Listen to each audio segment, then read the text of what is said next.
on the Hillbilly Voodoo channel. Today we're back at work on our ultimate ATV, the Sherp style bug out buggy. Well, I guess technically we're not going to be working on the bug out buggy, but we're going to be building some tools that we need to work on the bug out buggy, or to actually build parts of the bug out buggy. Stick around, see what type of Hillbilly Voodoo we're going to have to do to create these things out of nothing. Now, if you look really closely, we only have two of these really tiny wheels on this project. Why do we only have two? Well, because we only have two rims. We have 4 tires, but only 2 rims. So we're going to have to build ourselves 2 rims because we try not to buy anything on this channel. So what do we need to build a rim? Well, we're going to need some big, huge metal rings. In order to make those rings, I think we're going to need a slip roller. So I was online looking to buy me a slip roller, and the cheapest one I found was around $300 for some Chinesium thing. Yeah, $300, that ain't gonna happen. So I think I'm gonna try to build myself one. Now, what am I gonna need to build this thing? Well, I'm gonna need 3 rollers for one, probably some bearings and some steel to stick it all together. So let's go wander around our piles of ground obtainium and see what we got and see if we can make this thing happen. Now, sometimes around here, the piles of ground obtainium end up in buckets. I guess it won't be ground obtainium anymore, they'll be bucket obtainium. Anyways, these are a bunch of spindles out of lawnmower decks. Lawnmower decks had seen better days. About the only thing that was good anymore was a spindle with the bearings inside, and that's probably up for debate also. So in that bucket I've dug out some bearings here. Now I believe these 2 are the same size and those 2 are the same size, and I'm going to dig around in here some more. I see there's the bearings are still in that one spindle there, so we'll pull those out and hopefully they will be the same size as those. Yeah, so we'll use 4 for the 2 bottom rollers and the 2 for the top roller. You guys get what I'm saying here? Like, we'll have 2 rollers here and 1 roller in the middle, and metal will go like this through it. Yeah, you guys know what I'm talking about. You know what a slip roller is. So we got our bearings. Now we're going to need some tubes to make our rollers out of. What am I going to use for that? I'm pretty sure I got some pieces of tubing laying around here from an old bent trailer axle.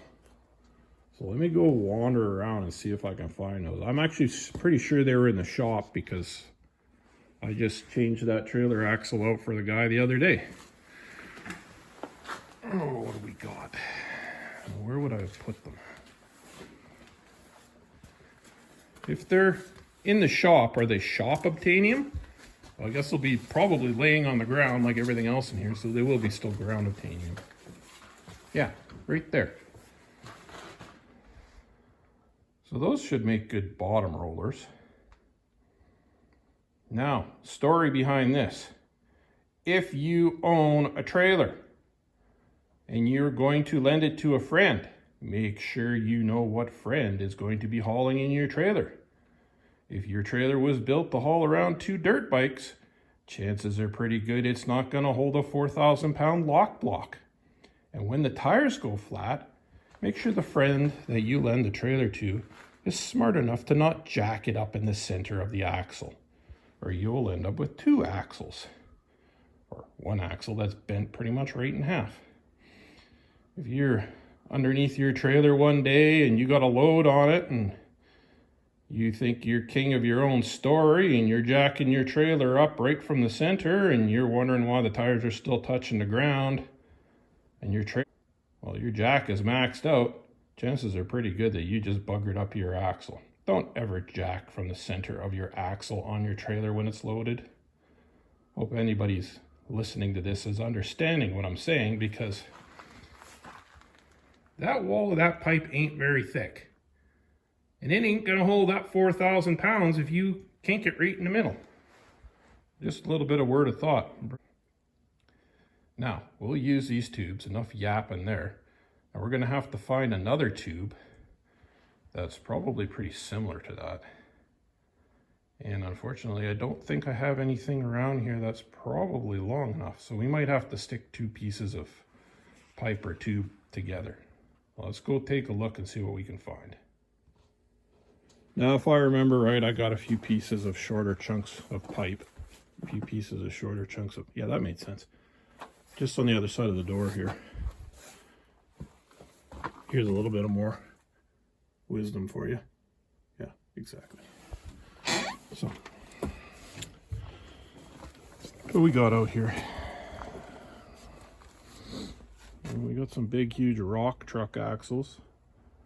Could probably use those, but they're probably better suited for some other project. That's a big, huge chunk of solid piece of steel. Yeah, that's probably much better suited for something else. We got a couple short pieces of pipe here. They were roller stands off of my sawmill, the back stops, and the wheels are all buggered. I built new ones anyway, so I think maybe we'll take those 2 pieces in the shop and stick them together and see if those will work. They look like they're long enough. They're probably more than 16 inches each, so hopefully they'll be long enough. Well, let's see if we can make those work. Now we got our 2 pieces of pipe here laying on our really dirty bench. Now,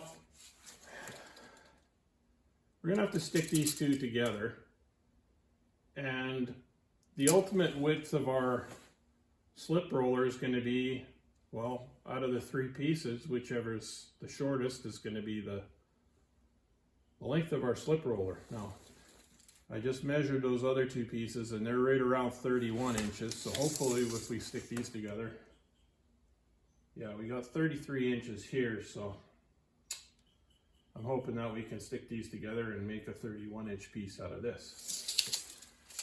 Now, I'm sure some of my subscribers out there have figured out by now that we don't quite just have one project on the go around here. There's always more than one. So if you're expecting something to get done in one video, that's probably not ever going to happen, because like I said, we got our chipper chunker going here. We have our ultimate ATV going. Now we're building a slip roller. It's kind of one of those things, is one step ends up leading to all kinds of other steps. And we run our farm and it's snowing. So yeah, there's all kinds of things on the list to do. So what's on the list right now? Let's focus on what's right in front of us. Joining this pipe together. Well, let's stick it in the lathe, cut our wheels off the ends, break it down into 2 pieces that are more manageable anyways, and maybe face them off square so that we can stick some type of splint in the inside and weld them together, and we'll have one more roller. I think, yeah, that's probably the best course of action for this thing.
gone and faced off both of our pieces of pipe here, and I managed to find another piece of pipe that went in between them, or inside of them. Jammed them together here, and I'm going to weld this gap up. Unfortunately, this piece here has got a little bit of a wow to it, about 1/8 of an inch in the middle, so hopefully it's not going to be too bad. I can still use it as a roller. Well, yep, so let's weld that up and see what we have to do from there.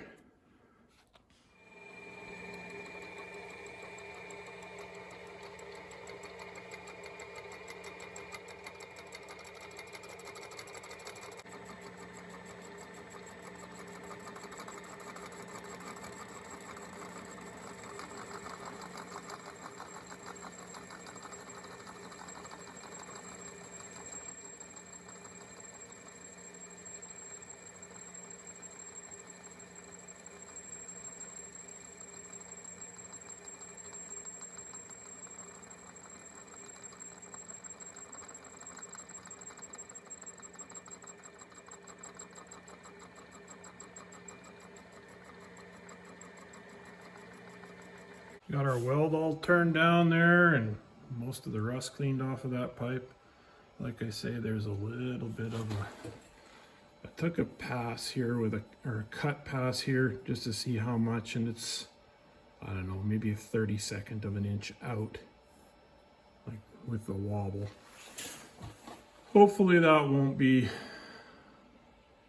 too much of an issue. This is just going to be more or less rolling some sheet metal for those rims and whatever else. Can't see me ever needing to roll any big, huge, heavy-duty plate or anything, but hopefully that won't be an issue. And if it does, well, I guess I can always just rebuild the one roller. I'm going to use this one as the top roller, so yeah, I would only have to rebuild one roller. So now I think that we got these pipes, well, this pipe and those two pipes. Now I think we're going to need to cap the ends and build a little like plug type thing that the bearing can go on.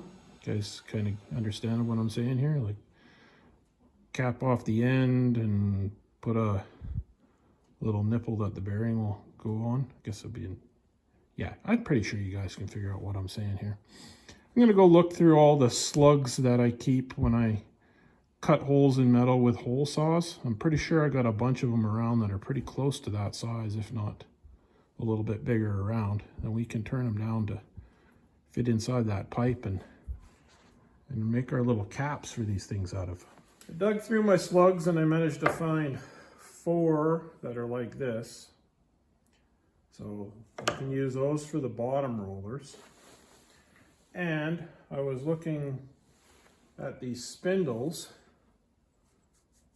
that I noticed that we have like a big metal flange type thing here. So I stole 2 of those flange things off those other 2 spindles, and they just happen to be bigger around than our pipe.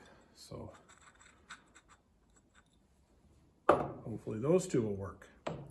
Now, what I'm thinking here is I'm going to drill this hole out. It's kind of like a square D or whatever. I don't know what they're called. Anyways, square shafted hole for the lawnmower blade kind of thing. I'm going to drill that out to fit that size of the shaft. Slide it over, weld it together, and then turn this down so that it fits the bearing. So what we're going to have is something like that with the bearing on it, and this side will be shoved in the pipe. Is that kind of making sense to you guys? If it's not making sense, we'll keep watching, and yeah, it will make sense when you can see it. So let's see if we can drill these first, because for some reason I think I remember trying to drill one of these things out before, and it's hardened steel. It was kind of a pain in the butt. So we might have to anneal these. But maybe, yeah, let's build these ones first. Because they already got a hole drilled in, right? So should make it easier. We'll take this shaft and we'll turn it down to bearing size so that the bearing will go over it. We'll turn it down to that hole size so we can stuff it in that hole so it'll be nice and straight and all that. Weld it together, and then we can turn this down to fit inside the pipe. Yeah. That sounds like a procedure that will work. Let's try it out. Got our little piece here welded together. I ended up drilling that out. It wasn't hardened, so it was kind of okay to drill. Drilled it to the same size as our shaft material here. Stuffed it through, welded it. Now I'm going to clamp it in the lathe like this. I'm going to turn this down, leave just a little bit of a flange on there. Turn this part down so that it fits inside of our pipe. Once I get that turned down, then I'm going to flip it around, clamp it like that, and I'm going to turn this down to accept our bearing. Leave a little bit of a lip here so that the bearing can ride up on there. Doesn't go all the way in and rub. So I'll turn that down.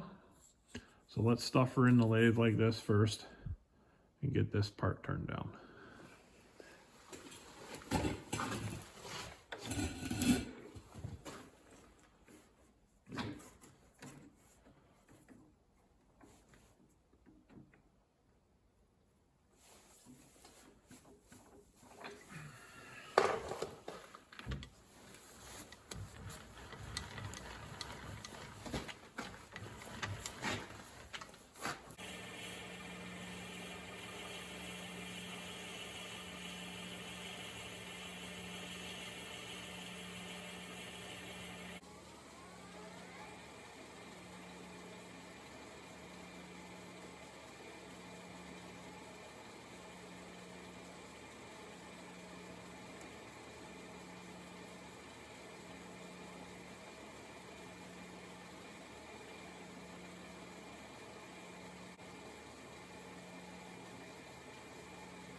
Now we're going to stick our little pieces that we made here for our bearings to ride on in the pipe like that.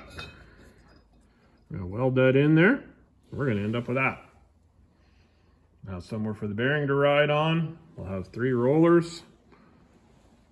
And then we're just going to have to figure out what type of frame we're going to have to put together to hold these 3 rollers and make a slip roller out of it.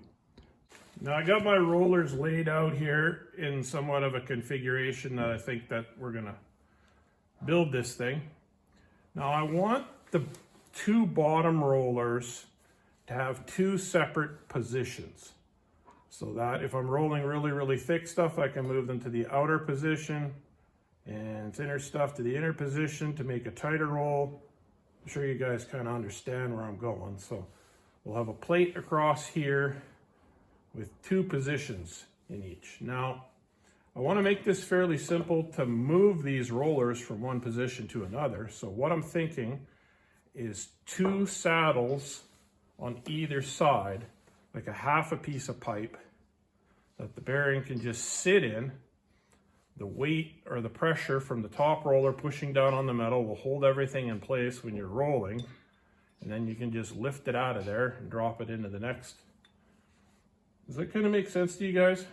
So if we got our rollers out there like that, that's probably about the widest it should be.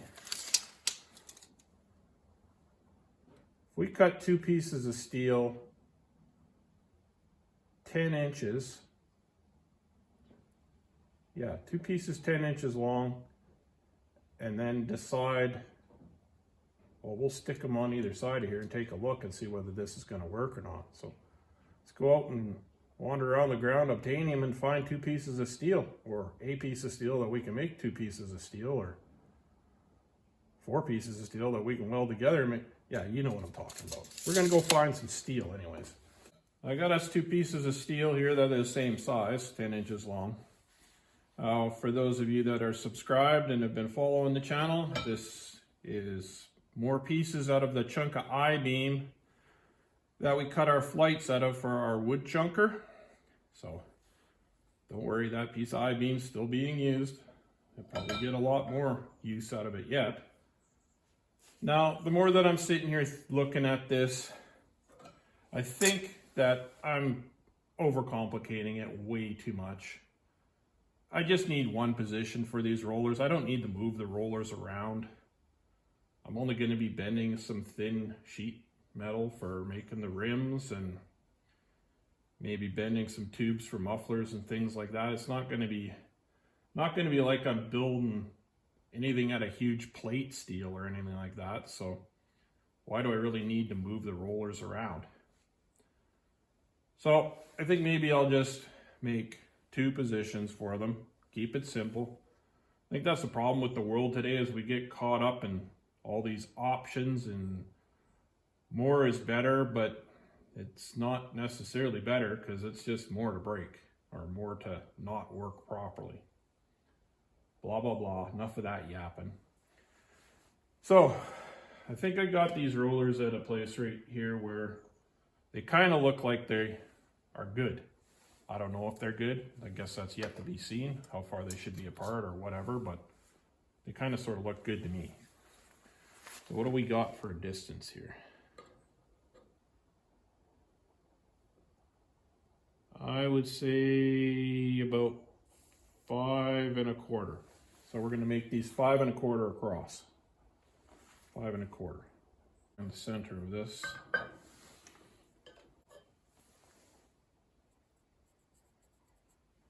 Center of that. 5 1/4. 2 5/8, dumbass. Right?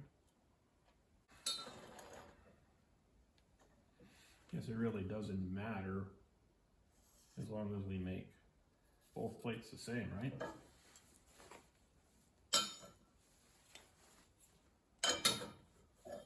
Now, I have these pieces of pipe that I cut in half that the bearings fit in, because remember, I was going to make multiple positions, so I think I'll still use these. Bearings will sit in there like that. It'll give it more support for the actual bearing race and everything. So if we put that somewhere like that,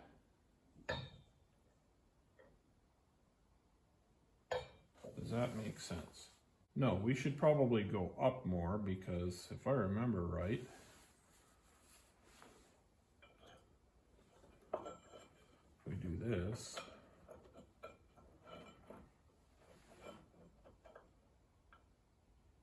we need space for the roller to not be rubbing on the ground, right? Yeah. So let's do this. Let's draw some more lines. Let's go. What would a 1/2 inch look like?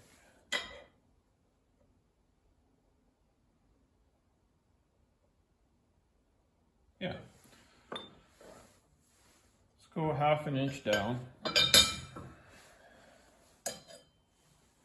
So we should keep marking this all from the same side, because my cut isn't exactly all that straight. So we'll mark it from this side.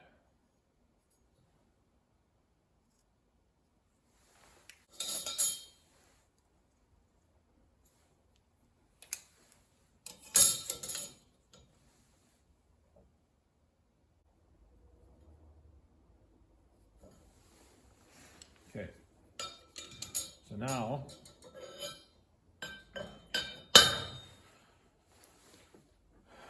take our little bearing holder thingy here. Put it there. Put our bearing in it.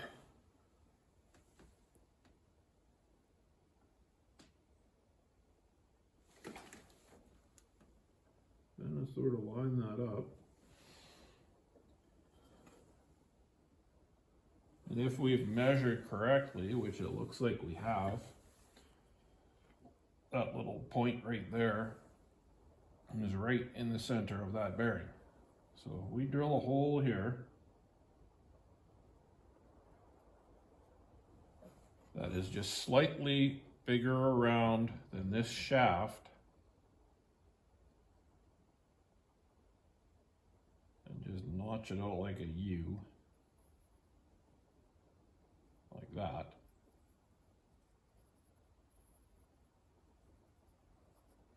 Does that make sense? We can drop the roller down in there. We don't have to unbolt everything every time we want to take things apart. Yeah, that totally makes sense. So I'm going to tack these two. I'm going to tack these two pieces of metal together and start drilling some holes. See what happens.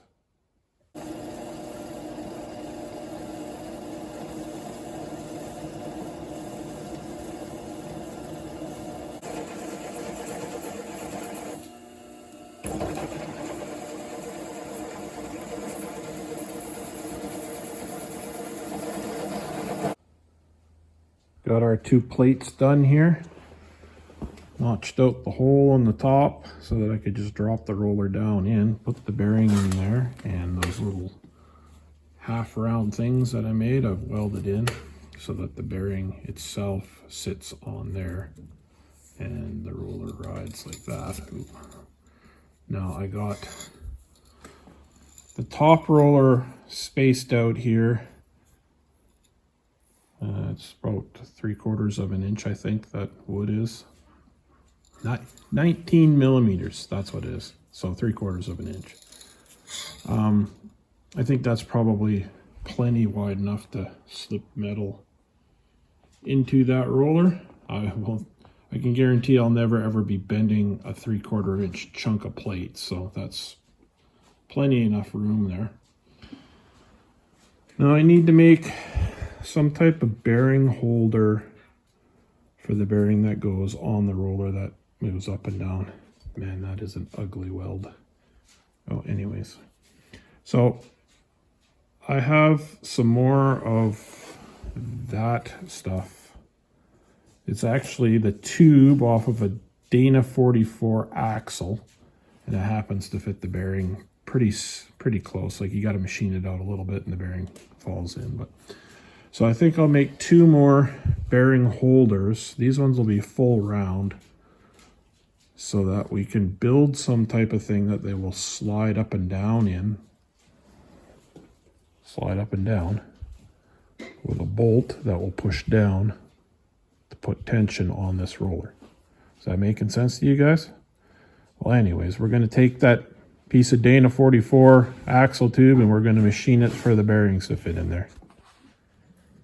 Oh, and by the way, that's just sitting there on a chunk, another piece of that I-beam, the same piece that I salvaged this metal out of. So we'll probably just end up welding these plates to that top rail of that I-beam, and that'll hold everything all together.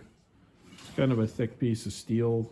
Didn't really want to use it for that, but hey, it is what it is. So it's what we got here, and we use what we got to make what we want, right?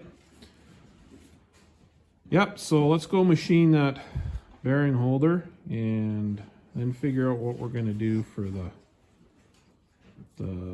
up and down slidey type of thing there. Got our little chunk of Dana 44 axle tube mounted up in our lathe here. I need to bore it out to fit that bearing. And it's pretty close. It is not, doesn't have to go that much. Yeah. So yeah, we'll hog out the inside of that, and then we'll split it in the middle so that we have two bearings. holders, one for either side. Yeah, that should work. So let's turn the inside of that out and see what happens.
Now that I got that thing bored out so that the bearing fits inside of there, I flipped it sideways in the lathe, and I'm going to try to face off a flat spot on either side so that I have like two flat spots for that thing to ride up and down some type of track or slot or something. I might be exceeding my machining skills here. I've never tried to do this before. I've faced off flat pieces of steel but never a round one, so we'll give this a whirl here and see what happens. Hopefully I don't bugger this piece up, because this is the only piece of axle tube that I have left. Well, let's give her a shot.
Well, I managed to machine 2 flats on that round bearing holder, my square round holder or round square holder or whatever we're going with. So this is going to slide up and down with the bearing inside of it. Hopefully do what we need it to. I think this video is probably getting a little bit on the long side, so we're going to leave this one here for this week. Tune in next week and we'll see if we can get this slip roller to roll some metal. So until next time, guys, use what you got to make what you want, and I'll see you later.